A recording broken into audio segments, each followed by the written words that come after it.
Hi, Telugu మిత్రులకి స్వాగతం. ఈరోజు రెండు విషయాలు మాట్లాడతాను. ఒకటి ప్రమోటర్స్ స్టేక్ గురించి మాట్లాడతాను, రెండు మార్కెట్ గురించి.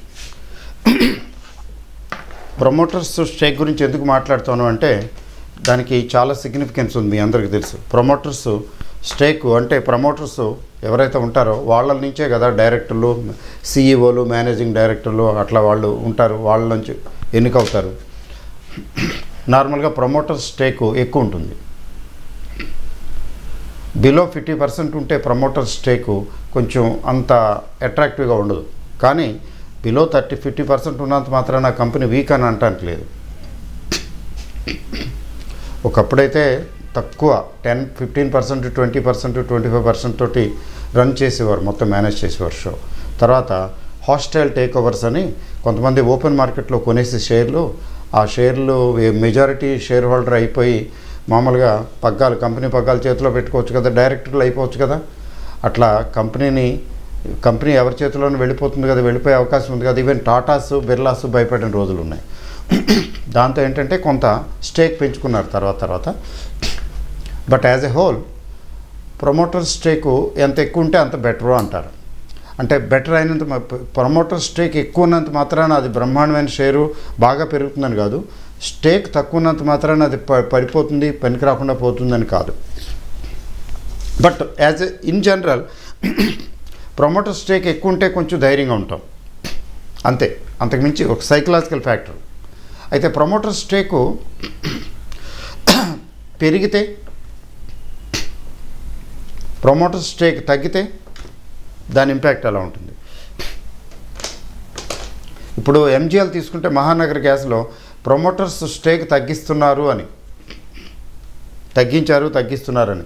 ఎస్, వాళ్ళు పెరిగినప్పుడల్లా అమ్ముతున్నారు. అంటే they want to get out of that company మంచి గ్రోత్ ఉన్న కంపెనీ, వాళ్ళకి తెలుసు, అన్నీ బాగానే ఉన్నాయి. బట్ ఏంటంటే ఇండియాలో వాళ్ళు తమ ఇన్వెస్ట్మెంట్ తీసేసుకుందామని, ఇండియాలో. దానికి స్పెషల్ రీజన్స్ కాదు, they have their own reasons. అందువల్ల ఎంజిఎల్ పెరిగినప్పుడల్లా కోసం వాళ్ళు అమ్ముకుంటూ అమ్మటం మొదలుపెట్టారు. That was observed by somebody. ఈలోగా టైం పడుతుంది కదా, ఎక్కువ క్వాంటిటీలో అమ్ముతారు కదా, రేట్లు తగ్గుతాయి. అలా ఒక్కోసారి కంపెనీకి సంబంధించి బ్యాడ్ న్యూస్ లేకపోయినా కానీ promoters for their own reasons reduce చేసుకుంటారు. లేకపోతే డబ్బులు అవసరం, ఇంకో చోట ఇన్వెస్ట్ చేయాలను, అట్లా రకరకాలుగా. అలాగే ప్రమోటర్స్ స్టేకు తాకట్టు పెడతారు. వాళ్ళకు ఉన్నటువంటి షేర్లు ఎక్కడో ఫైనాన్స్ కంపెనీ దగ్గరికి వెళ్ళి తాకట్టు పెట్టి ఆ డబ్బులు సొమ్ము చేసుకుంటారు. Very easy. షేర్లు తీసుకెళ్ళి అట్లా చేతిలో పెట్టగానే డబ్బులు ఇచ్చేస్తారు, ఏదో కొంత మార్జిన్ ఉంచుకుని. మరి ఆ మార్జిన్ లెవెల్కి కానీ షేర్లు తగ్గితే రేటు, బాబు ఎక్స్ట్రా షేర్లు పట్టరావయ్యా అంటారు, ఎక్స్ట్రా సెక్యూరిటీ పట్టరా, నువ్వు ఇచ్చిన సెక్యూరిటీ సరిపోదంటారు. పట్టరా లేకపోతే ఈ ఓపెన్ మార్కెట్లో అమ్మేస్తారు, భయంకరంగా పడిపోతుంది. అంటే తాకట్టు పెట్టారు అంటే ప్రస్తుతం ఏంటంటే మరీ సెన్సిటివ్గా సీరియస్గా తీసుకుంటుంది మార్కెట్. అయితే ప్రమోటర్స్ తాకట్టు పెట్టడం ప్రతి సందర్భంలోనూ బ్యాడేనా?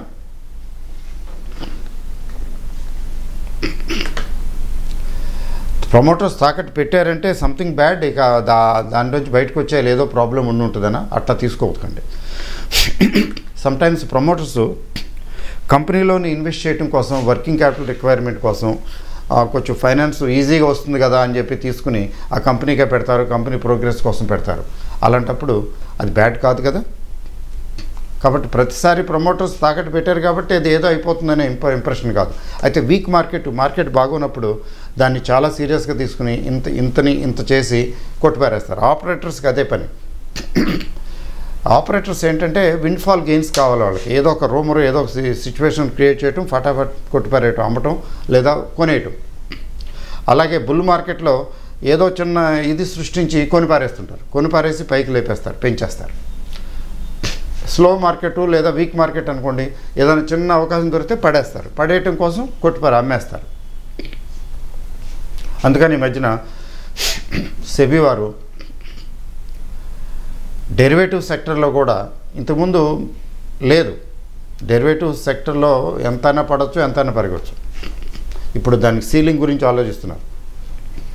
ఇష్టం వచ్చినట్టు పడేస్తున్నారు డెరివేటివ్ సెక్టర్, దానిలో అది కూడా ఇబ్బందే కదా అని.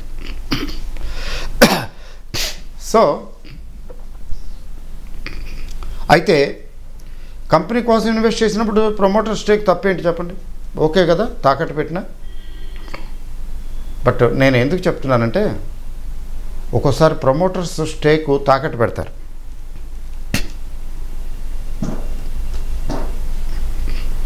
స్టేక్ తాకట్టు పెడతారు, డబ్బులు రిలీజ్ చేస్తారు. అవి తీసుకుని ఏం చేస్తారంటే ఈ కంపెనీ షేర్లే కొంటారు.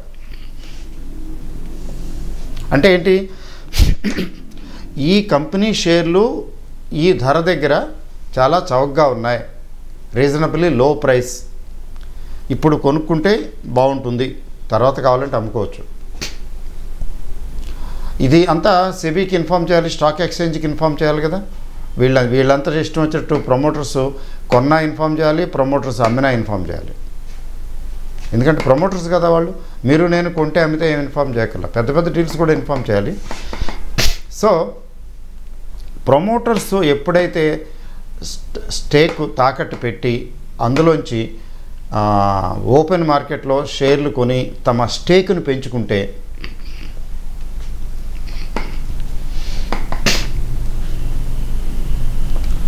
అంటే వాళ్ళకి అట్లీస్ట్ ఏంటంటే వాళ్ళ కంపెనీ మీద నమ్మకం ఉందని, చాలా తక్కువ ధరలో దొరుకుతున్నాయి, మనం కొనుక్కుందామని చెప్పి కొనుక్కుంటున్నారని అర్థం. అది కొంచెం పాజిటివే. అట్లా అని చెప్పి ప్రమోటర్స్ పెంచారు కాబట్టి మనం కొనేద్దామంటే చెప్పలేం. Market may not see this as a positive thing, మొఖంలే అన్నట్టుగా వదిలేసి పట్టించుకోకపోతే ఇంకా తగ్గొచ్చు. But over a period of time company మునుగుతుందా అంటే, కంపెనీ ప్రమోటర్స్కి ఆ కంపెనీ గురించి తెలిసినంతగా మీకు నాకు తెలియదు కదా, అందుకని వాళ్ళే కొనుక్కుంటున్నారు. అంటే మరి తాకట్టు పెట్టి డబ్బులు లేవు మన దగ్గర, అయితే పైన పర్లేదు అప్పు చేశాను కొనుక్కుందాం అని అనుకుంటున్నారంటే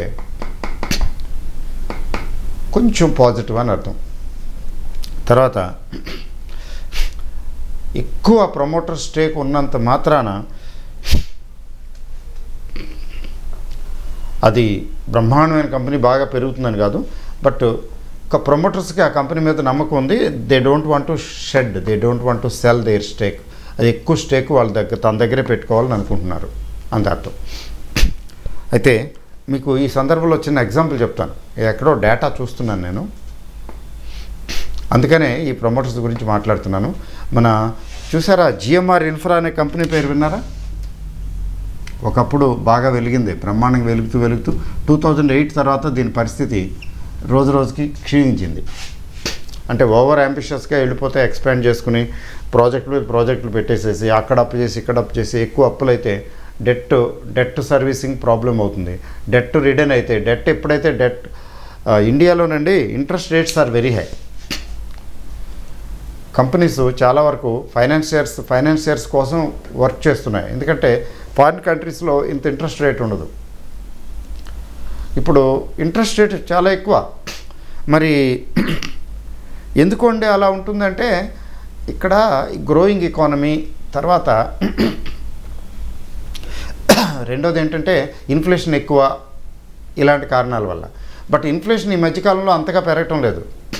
మరి ఇన్ఫ్లేషన్ అంతగా పెరగనప్పుడు ఇంట్రెస్ట్ రేట్లు తగ్గించాలి. అంటే నిజం చెప్పాలంటే ఇన్ఫ్లేషను బిలో 5% ఉంటే బ్యాంక్ రేటు కూడా, ఆర్బీఐ రేటు కూడా 5% మించి ఉండకూడదు. అంటే మనీ సర్క్యులేషన్ ఎక్కువైపోయి ఇన్ఫ్లేషన్ పెరిగిపోతుందేమని భయం. But in the coming years ఈ ఇంట్రెస్ట్ రేట్లు కొంచెం తగ్గుతూ ఉంటాయి, స్టెబిలైజ్ అవుతాయని అనుకోవాలి. ఎందుకంటే India is a growing economy. Okay, so GMR infra promoters ఒక చోట ఏంటి కనబడుతున్నది, తాకట్టు పెట్టారని కనబడుతున్నది. వీళ్ళు షేర్లు తాకట్టు పెట్టారు. అందుకనే 18 అలా ఉండేది, 18, 20 లేదనుకోండి, 18 అలా ఉన్నా మెల్లిమెల్లిగా 14, 15 పడిపోయింది. ఎందుకని ప్రమోటర్స్ ఎక్కడైతే షేర్స్ తాకట్టు పెడతారో అక్కడ ఇంప్రెషన్ పడిపోతుంది. ఇంకొక చోట డేటా ఇంట్రెస్టింగ్గా ఏంటంటే వీళ్ళు గ్రాడ్యువల్గా క్వార్టర్ ఆన్ క్వార్టరు, పెద్దగా కాదు కానీ కొద్దిగా క్వార్టర్ టు క్వార్టర్ అలా వాళ్ళ స్టేక్ని పెంచుకుంటూ వెళ్ళిపోతున్నారని కనబడుతున్నది. అందులో ఇన్ఫ్రా జిఎంఆర్ ఇన్ఫ్రా కూడా ఉంది. ఓ లిస్ట్ ఉంటే ఆ లిస్టులో జిఎంఆర్ ఇన్ఫ్రా కూడా ఉంది. అంటే అయితే ఒకటి చూడాలి, వీళ్ళు తాకట్టు పెట్టి ఎంత తీసుకున్నారు, అందులోంచి ఎంత కొన్నారు. ఒక 90% ఏదో పర్పస్గా వాడుకునే ఒక 10% జస్ట్ షేర్లు కొనడానికి ఉపయోగిస్తే అది పెద్ద ఇన్సిగ్నిఫికెంట్, దానికి ఇంపార్టెన్స్ లేదు. ఇవన్నీ కూడా చూసుకోవాలి, జాగ్రత్తగా ఉండాలి. అంటే జస్ట్ ఐడియా కోసం చెప్పడం కోసమే, అంతకుమించి ఏం లేదు. రండి మార్కెట్ గురించి చెప్పాలంటే, ఈరోజు కూడా మార్కెట్ డౌనే కదా. అయితే ఓవర్ సోల్డ్ పొజిషన్లోకి వెళుతూ ఉన్నది. ఓవర్ సోల్డ్ పొజిషన్లోకి it is moving, shifting to over sold position. ఇంకా అంటే క్లియర్గా కనిపించలేదు టెక్నికల్గా, అయితే దగ్గరికి వచ్చింది. ఇట్లా ఓవర్ సోల్డ్ పొజిషన్కి వస్తే అక్కడ వీక్ మార్కెట్లో కూడా పుల్ బ్యాక్ ర్యాలీ వస్తుంది కదా, రిలీఫ్ ర్యాలీ అంటాం కదా, అలాంటిది ఏదో రావచ్చు కదా. So we can expect a pull back rally very soon, అంటే రేపు కానీ లేదా మండే కానీ.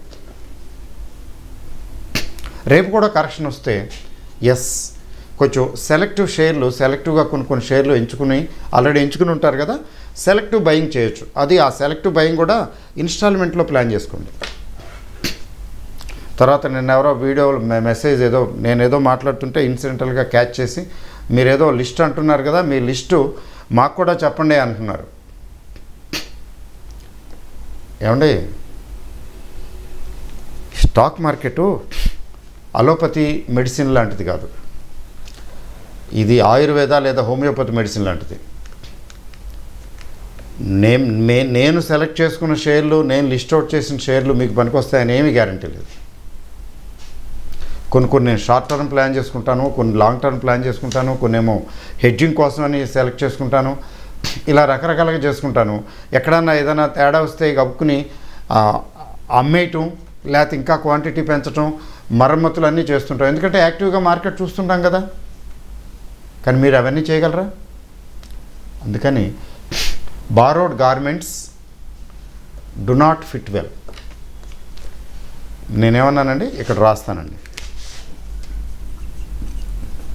Borrowed garments do not fit well. మీకు అందరికీ ఇంగ్లీష్ వచ్చు, ఎవరైనా కొంచెం ఇబ్బంది అయితే తెలిసిన వాళ్ళని అడగండి ఇదేంటని చెప్తారు వాళ్ళు. నేను సెలెక్ట్ చేసుకున్నవి, నాకు పనికొచ్చినవి, నా టెంపర్మెంట్ మీకు పనికొస్తాయని లేదు.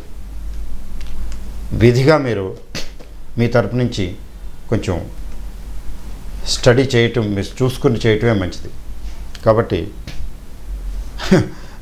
నేను లాస్ వచ్చింది లేదా బాగా పడిపోయింది, ఒక 50% 60% డౌన్ అయింది, బహుశా నేను లాస్ బుక్ చేసేయచ్చు లేదా వదిలేయచ్చు, జీరో అయిపోవచ్చు, దాన్ని నేను ప్రిపేర్ అవ్వచ్చు. కానీ మీరు ప్రిపేర్ అవుతారా? గ్యారంటీ ఏంటి? అసలు మీరు ఎందుకు అలా ప్రిపేర్ అవ్వాలి? ఎప్పుడు కూడా స్టాక్ మార్కెట్లో nobody is a God. A share ఎప్పుడు ఏమవుతుందో ఎవరని చెప్పలేం. బెటర్ మనంతట మనం స్వయంగా స్టడీ చేసుకోవటం మంచిది. నేను చూస్తున్నాను SBI state bank of India అట్రాక్టివ్గానే ఉందని అనిపిస్తున్నది, కానీ నాకు ధైర్యం చాలటం లేదు కొనడానికి. ఇవాళకి కూడా కొంటానేమో ఎప్పుడన్నా, లేదు కొననేమో. అది ఎవరి అపటైటు వాళ్ళది, ఎవరి టేస్ట్ వాళ్ళది. కొన్ని కంపెనీలు, కొన్ని సెక్టర్స్ కొందరికి నచ్చుతాయి, కొందరికి నచ్చవు. ఫర్ ఎగ్జాంపుల్ కొందరికి ఫార్మా నచ్చుతుంది. ఫార్మా ఇండస్ట్రీలో పనిచేసే వాళ్ళకి, డాక్టర్స్, ఫార్మా ఇండస్ట్రీ వాళ్ళకి కొంచెం ఫార్మా కంపెనీల మీద ఇంట్రెస్ట్ ఉండొచ్చు. మీరు అట్లా చూసుకోవాలి. మీకు ఏ సెక్టర్ ఇంట్రెస్టో, కొంతమందికి ఎఫ్ఎంసీజీ మీద ఇంట్రెస్ట్ ఉంటుంది, చూసుకోవాలి. అట్లా చూసుకుని చేసుకోండి. అందుకని ఎవరో ఇచ్చిన లిస్టు, ఎవరో తయారు చేసిన లిస్టు లేదా నా లిస్టు అట్లా చేసుకోకండి. ఓకే, ఇది నా సలహా. తర్వాత మార్కెట్ గురించి ప్రత్యేకించి చెప్పడానికి ఏం లేదు, కానీ స్మాల్ క్యాప్, మిడ్ క్యాప్ కొంచెం రీజనబుల్ లెవెల్స్కి వచ్చేసినాయని మార్కెట్ చెప్తున్నది. చాలా small cap, mid caps, quality small caps, mid caps reasonable లెవెల్స్కి వచ్చినాయి. సో ఈ వాల్యుయేషన్స్ దగ్గర వీటిని బై చేయొచ్చు అని కొంచెం ఈ మధ్యన మార్కెట్ పండిట్స్ అంటున్నారు, చూడండి స్మాల్ క్యాప్ వదిలేయండి, కొత్త వాళ్ళు అయితే ముఖ్యంగా స్మాల్ క్యాప్ వదిలేయండి, బిగినర్స్ పట్టించుకోకండి. మిడ్ క్యాప్, సీనియర్స్ అయితే స్మాల్ క్యాప్ కూడా ఓకే, వాళ్ళు they can handle. Mid cap, large cap జాగ్రత్తగా అబ్జర్వ్ చేయండి. ఏమైనా కొంచెం రీజనబ్లీ గుడ్ ప్రైస్కి వస్తున్నాయి, ఇది నేను I can venture, I can try, I can take risk అనుకుంటే వాటిలో యాడ్ చేసుకుంటూ వెళ్ళిపోండి. అంటే ఈ వీక్ ఎందుకంటే 4-5 రోజులు వరుసనే తగ్గింది కదా, ఇండెక్స్ కూడా 11,100 దగ్గర నుంచి ఎంత తగ్గింది, 400-300 పాయింట్లు పైన తగ్గినట్టుంది. సో బయింగ్ ఆపర్చునిటీ ఒక రకంగా అంటే రేపు లేదా మండే బయింగ్ ఆపర్చునిటీ వస్తున్నది. కొంచెం స్మాల్ డోసెస్ యాడ్ చేసుకోవచ్చు మీరు. ఇంకా ఎవరు పడతారండి వీటితో, ఈ బాధ ఎవడు పడతాడండి, కొంచెం అటు ఇటు ఏమవుతుందో తెలియదు అనుకుంటే ఈటీఎఫ్లు పనికొస్తాయి. కొంచెం కొద్దిగా తగ్గాయి కదా, పెద్దగా తగ్గకపోయినా. నిఫ్టీ నెక్స్ట్ 50 ఈటీఎఫ్ అయితే కొంచెం బాగా తక్కువగానే ఉంది. నిఫ్టీ 50 ఈటీఎఫ్ అయితే పెద్దగా ఏమి 200 పాయింట్లు 300 పాయింట్లకి చెల్లించదు. అంటే అట్లా కూడా ఎందుకండి అంత ఆ మాత్రం కూడా వద్దనుకుంటే ఈటీఎఫ్లు లేదా పార్షియల్లీ కొంచెం ఈటీఎఫ్లు ప్లాన్ చేసుకుని మిగతా ఏమైనా ఫండమెంటల్లీ స్ట్రాంగ్ షేర్స్ కొంచెం బాటమ్ అవుట్ అయినాయి అనుకున్నవి కొద్దిగా యాడ్ చేసుకుంటూ వెళ్ళిపోవచ్చు. ఓకే, తర్వాత ఇండెక్స్ ఫండ్స్ సిప్ మోడ్లో పెట్టాలనుకునే వాళ్ళకి సదాబహార్, అది చెప్పక్కర్లేదు. ఓకే అండి.